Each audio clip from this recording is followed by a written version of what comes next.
La facture, édition numéro 130. Ce soir... Moi, j'ai jamais voulu frauder ça. Sauver de l'impôt. C'est bizarre. C'est pas si facile que ça. C'est 100 piastres la personne. Imaginez-vous donc comment ils vont la prendre. Et... je lui ai confié mon argent. Elle a fait confiance à ce courtier. Là, ça a diminué. Qu'est-ce qu'on fait? Moi, je veux pas perdre. C'est un secteur qu'on peut qualifier en général à haut risque.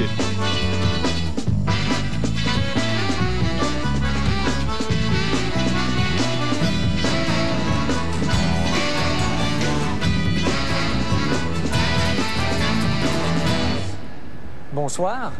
La majorité des citoyens sont des salariés pour lesquels il n'existe pas d'autres abris fiscaux que les REER. Pas étonnant à ce moment-là qu'ils prêtent tellement attention à tous ceux qui proposent des façons de payer moins d'impôts.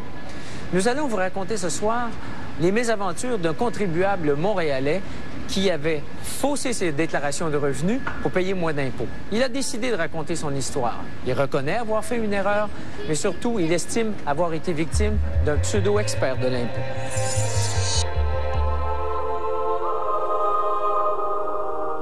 J'ai été puni par rapport qu'il a essayé de frauder l'impôt. Roméo Moreau n'est pas seul. Le ministère du Revenu du Québec estime qu'entre 800 et 1000 contribuables ont réclamé des déductions auxquelles ils n'ont pas droit. Ils sont tous distributeurs pour l'entreprise Ordinateur Highway. Cette entreprise de la rue Sainte-Catherine les a recrutés pour vendre du matériel informatique. Ces distributeurs ne sont pas des employés, mais plutôt des travailleurs autonomes qui vendent à la maison et à commission. Vous, M. Moreau, est-ce que vous connaissez ça, les ordinateurs? Pas du tout. Aucunement. C'est un ami qui l'introduit à la grande famille d'Ordinateur Highway. L'ami reçoit 500 $ pour avoir recruté un nouveau membre. Et Roméo Moreau paie 1600 $ pour devenir distributeur. Lui est rentré membre là-dedans. J'ai fait faire mes impôts, j'ai retiré de l'impôt. Et tu payes 600 piastres, et tu vas leur gagner ton 600 piastres. Il en faisant faire des impôts par là, si t'es membre. Monsieur Moreau est un retraité avec un revenu régulier. Mais en devenant distributeur, il a droit à des avantages fiscaux en tant que travailleur autonome. S'il fait des profits d'entreprise, ces profits s'ajoutent à ses revenus de retraite. Mais il peut aussi déduire toutes les dépenses encourues pour ses activités commerciales. Et si ces dépenses sont plus importantes que ses revenus d'entreprise, il peut déclarer une perte. Et cette perte d'entreprise fait baisser l'ensemble de ses revenus imposables. Donc... Quand je déclare ça, je retire 600 piastres d'impôts en place d'en payer 1000 piastres, mettons. Légal? Oui, mais encore faut-il que ces revenus et ces dépenses soient reliés à l'entreprise. Ça, 750 $ de revenus, oui. Est-ce que c'est vrai, ça? Ben non. Que j'aurais de revenus de 750 $, j'en ai pas. J'ai jamais lu ça.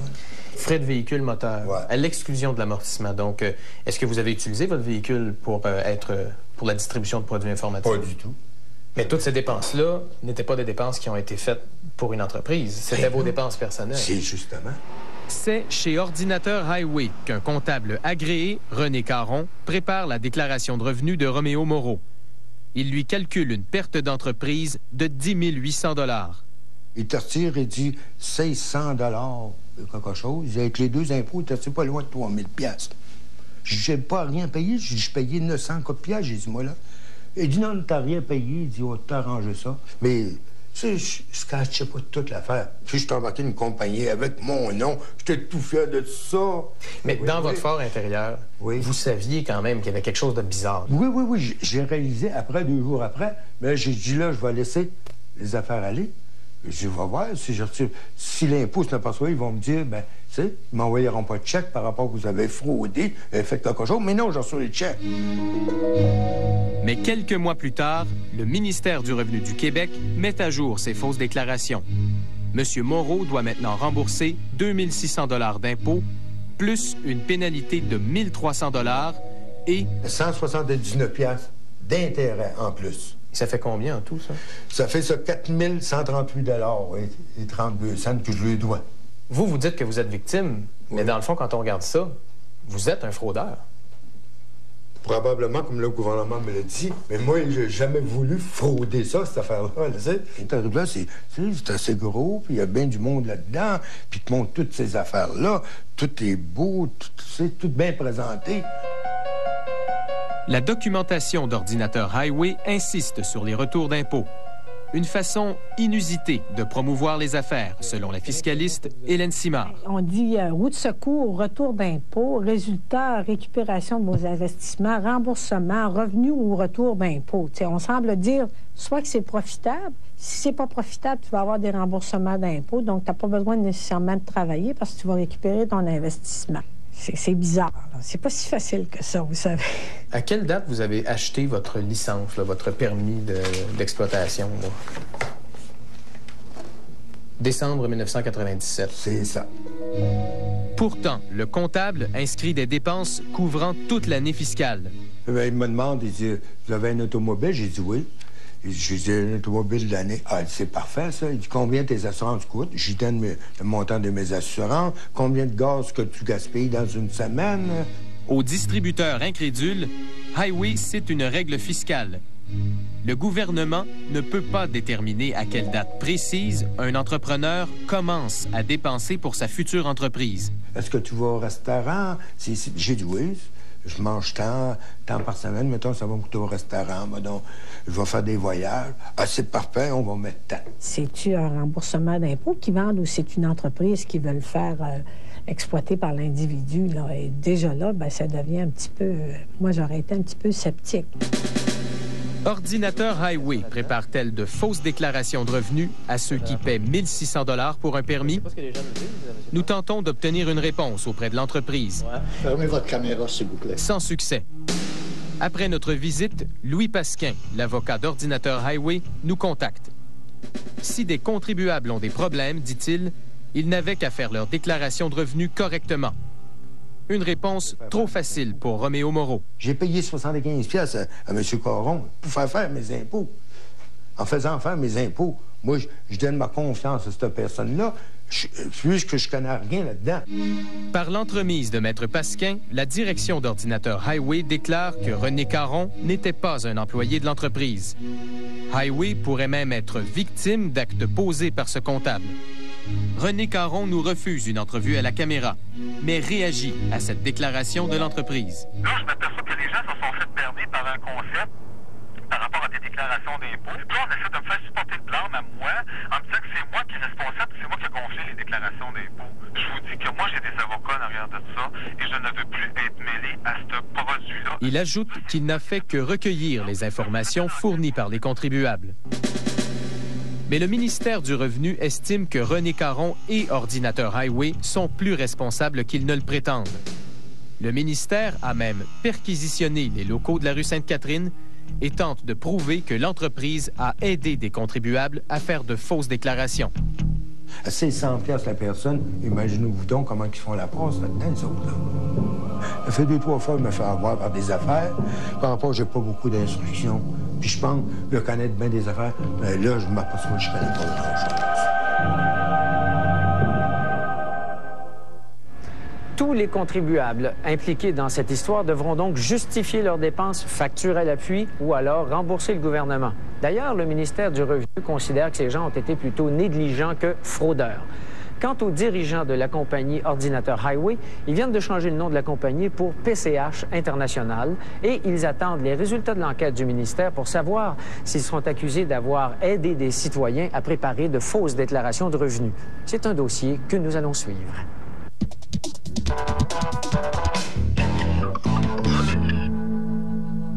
Une société américaine offre actuellement par Internet de vous fournir un permis de conduire international. Ça coûte entre 30 et 160 $.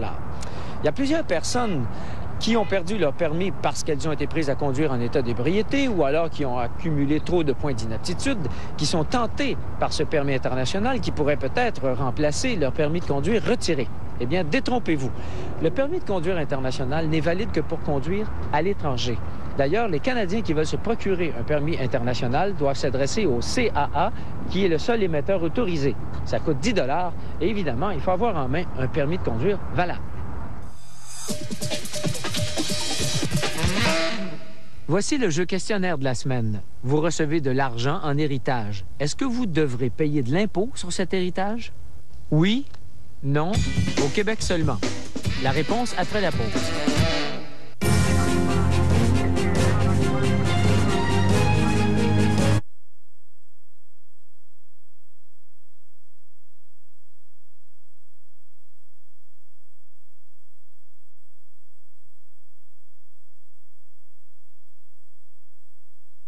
tout droit. Non, non, non. Impôt sur la somme reçue. La sollicitation téléphonique est de plus en plus envahissante et souvent on hésite. EL d'Acura, une vision qui inspire un élan de passion. Voici la réponse. Si vous recevez de l'argent en héritage, non, vous ne devez pas payer d'impôt sur la somme reçue. La sollicitation téléphonique est de plus en plus envahissante et souvent on n'hésite pas à enregistrer vos conversations pour faire la preuve de votre approbation. Mais il y a des vendeurs qui n'hésitent pas à fouler aux pieds certains principes. À ce sujet, voici la question que nous a adressée Mme Louise Poirier de Hall, au Québec. Je possède une carte de crédit d'un grand magasin à Rayon. On a récemment téléphoné chez moi pour m'offrir de l'assurance vie payable avec cette carte de crédit. Étant donné que je n'étais pas à la maison, on a convaincu mon mari d'accepter en mon nom. Je me demande si on a le droit de procéder ainsi sans mon autorisation. Madame Poirier, vous seule pouvez autoriser une transaction par votre carte de crédit. Cette carte, elle vous appartient à vous exclusivement. Non seulement votre mari n'avait pas le droit d'accepter en votre nom, mais la compagnie n'aurait même pas dû accepter son autorisation. Vous pouvez joindre sans frais l'équipe de la facture en composant le 514-790-2636 dans la région de Montréal ou le 1-800-790-2636 ailleurs au Canada. Vous pouvez aussi nous écrire à l'adresse suivante. Nous sommes également accessibles par télécopieur et sur le réseau Internet. Depuis quelques mois, les parents dont l'enfant va entrer à l'école en septembre prochain ont vu à l'inscrire en bonne et due forme. Or, au Québec, pour s'inscrire à l'école, il faut un certificat de naissance qu'on peut obtenir, entre autres, grâce à ce formulaire disponible dans les caisses populaires. Mais attention, il y a un détail dont il faut tenir compte. Vous avez le choix entre le certificat grand format ou le format poche. Or, pour inscrire un enfant à l'école, il faut choisir le grand format. Ça coûte 15 $ dans les deux cas, mais n'oubliez pas, c'est le grand format qu'il faut utiliser. Les loteries, le casino, ce sont des jeux de hasard dont on sait au départ qu'on risque de sortir perdant. Mais c'est un jeu et tout le monde le sait. Malgré l'expression populaire « jouer à la bourse », investir en bourse, c'est sérieux, c'est pas un jeu. D'ailleurs, la bourse est régie par des lois et des règlements que les compagnies de courtage et leurs représentants doivent respecter scrupuleusement pour protéger les investisseurs. Et c'est le respect de ces lois et règlements qui fait la différence entre un représentant sérieux et un autre plus aventureux. France Ouimet en a justement rencontré un qui l'a amené à un échec financier. Moi, c'était en juin, il disait qu'à la fin de l'été, c'est sûr que tu as doublé ton argent. Bien, je lui ai confié mon argent, près de 28 000 $. Je l'appelais et je lui disais, et là, ça a diminué, là, qu'est-ce qu'on fait? Moi, je veux pas perdre. Non, non, non, faut pas t'en faire. Moi, je voulais vendre et lui, il me disait de pas vendre. Mais quand tu investis 28 000 et qu'il te reste à peine 2 000, on va dire, mais ça fait mal au cœur. Le cauchemar de France Ouimet a commencé ici, à la maison de courtage Nesbitt Burns. Elle venait confier ses économies dans l'espoir de les faire fructifier. Je lui disais que c'était des années de travail et d'économie et que c'était très important pour moi de ne pas perdre cette somme d'argent-là parce que, bon, c'était pas des placements à très long terme que je voulais faire puisque je voulais éventuellement m'acheter une maison. France Ouimet est monitrice de ski alpin. 28 000 $, ça représente des milliers d'heures d'enseignement. Moi, il m'expliquait vraiment que l'argent qu'elle allait placer dans les compagnies, c'était des compagnies qui connaissaient très bien et qui s'étaient assurées et que c'était sûr que j'allais doubler et tripler. Ça revenait toujours à ça. Le représentant qui lui a fait de telles promesses, c'est Guy Martineau. Il a d'ailleurs tenu le même discours à Gilbert Smith, l'ex-conjoint de France. Ce sont des entreprises que lui connaît bien, que c'est du sûr, et c'est pas des entreprises à risque, d'après ce qu'il me disait.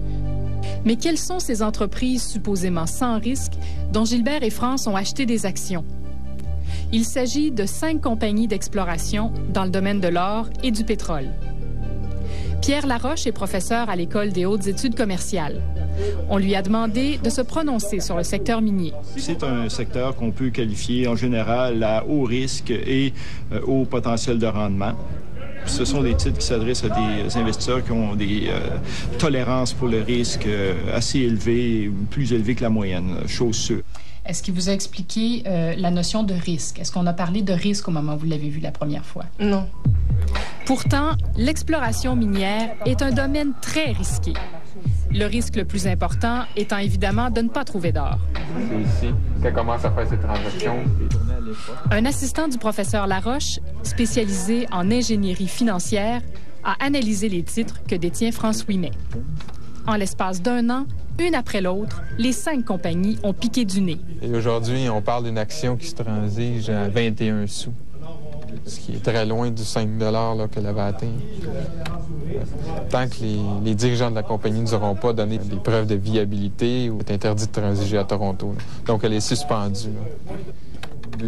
Ici, on parle d'une action qui ne sent pas très bon. Là. À au moins 3 reprises, j'ai remarqué que cette compagnie-là a changé de nom. Le portefeuille de France Ouimet ne regroupe donc que des actions à risque. Ça ne respecte même pas le contrat qu'elle a signé avec Nesbitt Burns. Le contrat dit que 50 % de son argent sera placé dans des titres à croissance modérée et 50 % dans des titres dynamiques. Et voici ce qu'elle croyait avoir signé. Dynamique, c'était des placements qui allaient fructifier plus rapidement, puis modéré, ça allait prendre un petit peu plus de temps. Mais pour moi, dans ma tête, j'avais rien de risqué dans tout ça. Là. Dans le domaine boursier, le mot dynamique ne correspond pas vraiment à la définition de Guy Martineau, mais plutôt à celle-ci. Mais dynamique, généralement, on va présenter haut risque et haut potentiel de rendement. Et croissance modérée, c'est qu'on a moins de risques, mais avec éventuellement à long terme un potentiel de rendement moindre. Les titres démontrent que 100 % des économies de France Ouimet se trouvent dans 5 entreprises à haut risque. Et c'est Guy Martineau qui a constitué ce portefeuille. C'est jamais vous qui avez sollicité Non, des achats. jamais, parce que je ne... S'il m'avait acheté du Bell, Canada, Bombardier, tout ça, tout le monde connaît ça au Québec. Mais là, Mercantile, Sonda, c'est ma faute. Moi, je les connais tout simplement parce que j'ai tout perdu l'argent que j'avais mis dans ces compagnies-là. Sinon, je les connaîtrais pas encore aujourd'hui. Les documents envoyés par Guy Martineau à sa cliente confirment que la plupart des transactions ont été faites à la demande du représentant. Les avis portent la mention SC pour Solicited. Ça signifie que c'est le représentant qui a sollicité la transaction. Je ne sais pas pourquoi Nesbitt Burns ou cette personne, Guy Martineau, voulait absolument vendre ce genre de titre, ce genre d'action. C'était vraiment poussé à acheter. C'était vraiment de la vente à pression, là, j'ai l'impression. Et quand les actions de France et de Gilbert ont commencé à dégringoler, le représentant n'a rien fait pour minimiser les pertes. Dès le moment où ça a commencé à chuter, là, les titres, est-ce qu'il vous a proposé un changement de stratégie? Non. Il faut pas vendre. Tu vas voir, dans quelques mois ou dans 6 mois, c'est sûr que ça va revenir au même niveau, puis même, tu vas voir, ça va doubler. À chaque fois, il me disait ça. Alain Bergeron ne comprend pas la stratégie téméraire utilisée par Guy Martineau. Il n'y avait aucune stratégie de vente. J'ai pas l'impression qu'avant d'acheter, il était préparé à dire si ça se met à baisser à temps, on fait ça, on vend tant. D'ailleurs, il m'a jamais téléphoné, lui. Jamais il m'a téléphoné. Dès le départ, je lui ai donné mon argent. Si je voulais avoir des informations, c'est moi qui l'appelais. On a rencontré Guy Martineau pour connaître sa version des faits. Guy Martineau? Oui. Est-ce que je peux vous parler quelques minutes? Oui. Il soutient que c'est France Ouimet qui décidait des transactions et plus encore, qu'elle souhaitait changer son contrat pour investir 100 % de son capital dans les mines. Quand c'est le temps de vérifier, parce qu'elle ne rencontrait plus l'objectif d'investissement en faisant l'achat, on lui envoie un formulaire. Pour refléter ses nouveaux, puis il les a jamais signés. Tout d'un coup, il invente ça, qui m'aurait envoyé un nouveau contrat. En tout cas, s'il me l'a envoyé, je ne l'ai jamais reçu. Il me l'a jamais parlé. À l'heure actuelle, il n'existe qu'un seul contrat, signé en juin 1996. Ce contrat indique que les objectifs d'investissement risqués n'étaient que de 50 %. Il devait au moins, d'après le contrat, me rester 50 % de mon argent. Et c'est pas du tout le cas présentement. France est persuadée que Guy Martineau a commis un accroc à la loi sur les valeurs mobilières. Cette loi réglemente le travail des représentants inscrits à la bourse, comme l'explique cet avocat d'expérience. Le texte exact dit avant de faire une recommandation, la personne inscrite est tenue de s'assurer qu'elle correspond aux objectifs d'investissement. Ça, c'est ce qu'on retrouve dans le contrat. La loi dit aussi que le représentant doit tenir compte de la situation financière de son client. Est-ce que ce contrat correspond au genre de contrat que le courtier aurait dû lui faire signer? J'ai personnellement des doutes là-dessus. Lorsqu'on voit un revenu annuel estimatif de toute provenance de 25 000 $, il me paraît assez étrange que le courtier ait accepté de convertir 50 % du portefeuille en portefeuille dynamique. Il me semble, mais là je ne suis pas courtier, mais il me semble qu'il serait difficile pour un courtier de justifier qu'il ait accepté qu'une si forte proportion du portefeuille soit déposée dans des valeurs qui ne sont pas sécuritaires. France Ouimet s'est plaint au directeur de la succursale, Jacques Lalonde. Je lui ai demandé de le rencontrer. Il n'a jamais voulu me rencontrer. C'est pour ça qu'il a dit que vous communiquerez avec moi par écrit. Monsieur Lalonde, oui, est-ce qu'il est là? Jacques Lalonde a également refusé de nous rencontrer. Dans une lettre, la direction de Nesbitt Burns affirme que son employé a agi correctement dans ce dossier. Mais nous avons appris que Guy Martineau vient d'être condamné par la Bourse de Montréal pour une infraction identique à celle que lui reproche France Ouimet. C'est Nesbitt qui a voulu la régler, puis c'est moi qui me suis ramassé avec les problèmes. Ouais? Mais ça n'a rien à voir.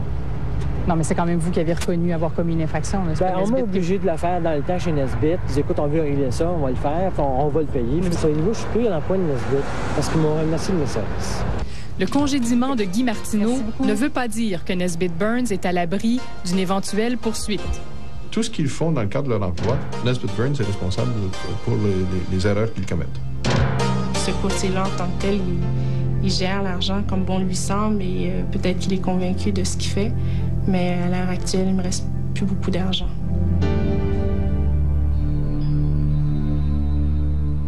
Suite à l'enquête de la facture, le courtier Nesbitt Burns a fait une offre de règlement à France Ouimet. Pour l'instant, aucune entente n'est intervenue. Mais en septembre dernier, France Ouimet a déposé une plainte formelle devant la Bourse de Montréal contre le vendeur Guy Martineau.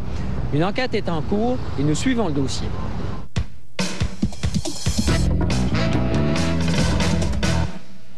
Il y a 2 semaines, nous présentions un reportage sur les maisons usinées Villeroy et nous expliquions que les maisons Villeroy n'offrent pas la garantie de la PCHQ.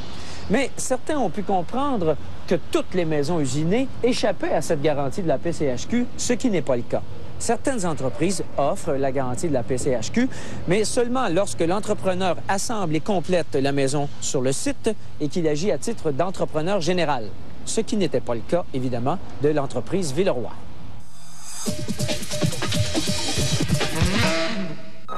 Pourquoi c'est juste les voitures de luxe qui sont bien équipées?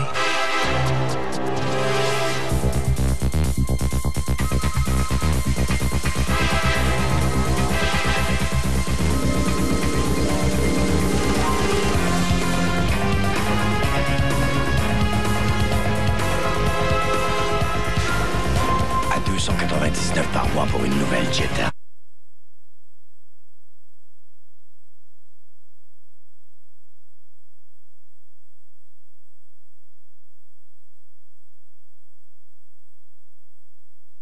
De la fête. De 40 000 $ pour une maison que je connais pas. C'est pas à moi de payer ça. C'est des poursuites dispendieuses. Si tout le monde s'actionne, ça finira plus. Bientôt à la facture. Voilà, c'est tout pour cette semaine. Je vous remercie de votre accueil. À la semaine prochaine. Et voici en terminant la question piège. Le Mont-Royal et la croix, ce sont des symboles classiques de Montréal. Combien ça coûte chaque année pour entretenir la croix du Mont-Royal? À peu près 30 000. 700 000 $? Trop cher, à mon avis. 300 pièces. 50 000 $? 5 000 $? 15 000 par année. Ça, c'est dispendieux. 25 000 $? 100 000. 2 000? 12 500 $ et 99 cents. Disons 10 000. 3 4 000 $? 2 000 piastres? 500. L'entretien annuel de la croix du Mont-Royal coûte 5 189 $ et 80 cents. 5 000. C'est le prix du bon Dieu. Dans la vie, il y a des gens qui veulent tout cacher de leur vie privée. Et d'autres qui veulent tout montrer. Les nouveaux exhibitionnistes de l'Internet et leur webcam. À Enjeu, ce soir 21h.